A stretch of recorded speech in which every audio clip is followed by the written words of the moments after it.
Assalamualaikum warahmatullahi wabarakatuh. Selamat siang semuanya. Saya Mazidatul Fitria, NIM 19070616117 akan menyampaikan materi mengenai kajian psikologis dalam proses biologis anak dan remaja berkebutuhan khusus. Nah, proses biologi sendiri merupakan proses perubahan yang terjadi pada tubuh anak atau remaja. Nah, proses biologis ini dipengaruhi oleh ras, keluarga, umur, jenis kelamin, genetika, dan kelainan pada kromosom.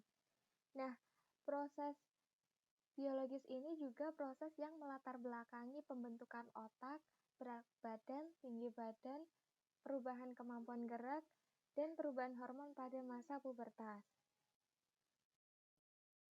Proses biologis itu ada 4. Yang pertama ada gen atau sifat turunan, yang kedua perkembangan sistem saraf dan otak, yang ketiga ada perubahan hormon, dan yang terakhir ada perkembangan fungsi organ tubuh.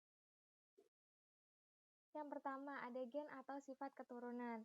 Nah, gen itu segmen molekul dari DNA yang menyimpan informasi genetik. Nah, gen ini juga unit terkecil dari materi genetika yang membawa sifat hereditas atau keturunan. Nah, gen itu terdiri dari DNA yang terpintal oleh protein histon dan tersusun dalam satu deret secara linear dan beraturan dalam lokus-lokus pada kromosom. Setiap untaian kromosom itu membawa informasi genetik yang menentukan proses pertumbuhan dan perkembangan janin dan juga fungsi tubuh untuk kehidupan sehari-hari. Jumlah kromosom normal pada orang itu ada 46 kromosom atau 23 pasang kromosom. Nah, apabila jumlahnya itu lebih atau kurang, maka akan berdampak pada janin atau anak. Misalnya, pada anak dengan Down syndrome, mereka memiliki kelainan yang disebabkan karena adanya kesalahan pada saat proses pembelahan kromosom pada sel kromosom nomor 21. Yang kedua ada perkembangan sistem saraf dan otak. Nah, sistem saraf sendiri itu terdiri dari pusat dan tepi. Sistem saraf pusat itu terdiri dari otak dan sumsum tulang belakang. Menurut Hadijah tahun 2016, otak adalah pusat yang mengatur semua aktivitas manusia, mulai dari berpikir, bertindak, maupun mengelola emosi. Nah, sebagaimana tubuh, otak juga mengalami perkembangan sejalan dengan usianya, dari yang awalnya sederhana menjadi lebih kompleks. Sistem saraf pusat itu berfungsi untuk mengatur dan mengelola rangsang, mulai dari mengatur pikiran, emosi, perasaan, hingga koordinasi seluruh sel saraf yang ada di tubuh. Maka dari itu, apabila terjadi kerusakan atau kelainan pada sistem saraf dan otak, maka akan berpengaruh pada tubuh. Kerusakan pada sistem saraf pusat mengakibatkan bentuk kelainan yang krusial. Karena apa? Karena otak dan sumsum tulang belakang merupakan pusat komputer dari aktivitas hidup manusia.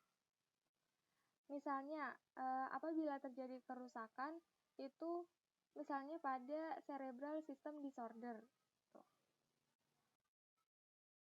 Yang ketiga ada perubahan hormon. Nah, pertumbuhan usia dari anak-anak menuju remaja atau dalam fase pubertas itu akan mengalami perubahan baik secara fisik, kognitif, psikis maupun hormon yang ada di tubuhnya. Seseorang atau anak yang memasuki usia pubertas, dia akan mengalami kematangan struktur tubuh.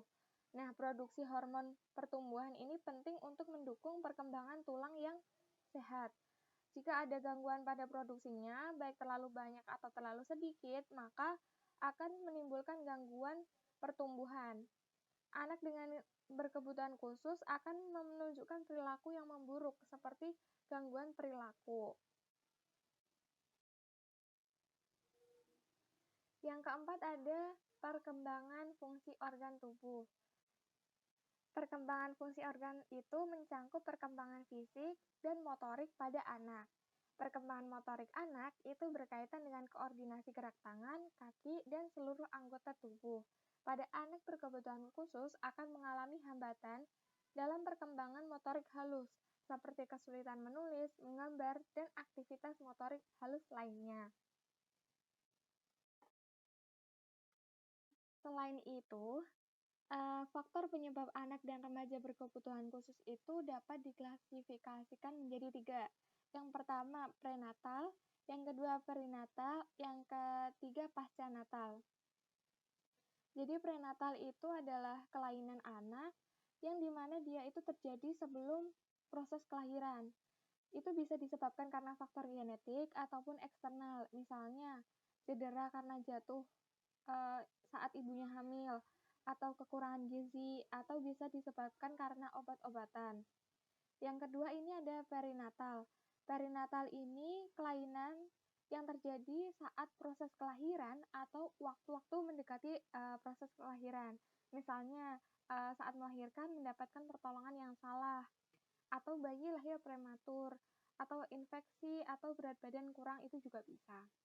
Dan yang terakhir ada pasca natal, yaitu kelainan yang terjadi setelah kelahiran atau sampai usia perkembangan selesai, kurang lebih usia 18 tahun. Itu bisa disebabkan karena infeksi bakteri, kayak TBC gitu, kekurangan gizi, kecelakaan, keracunan juga bisa. Sekian dari saya, kurang lebihnya mohon maaf. Terima kasih yang sudah menyimak. Wassalamualaikum warahmatullahi wabarakatuh.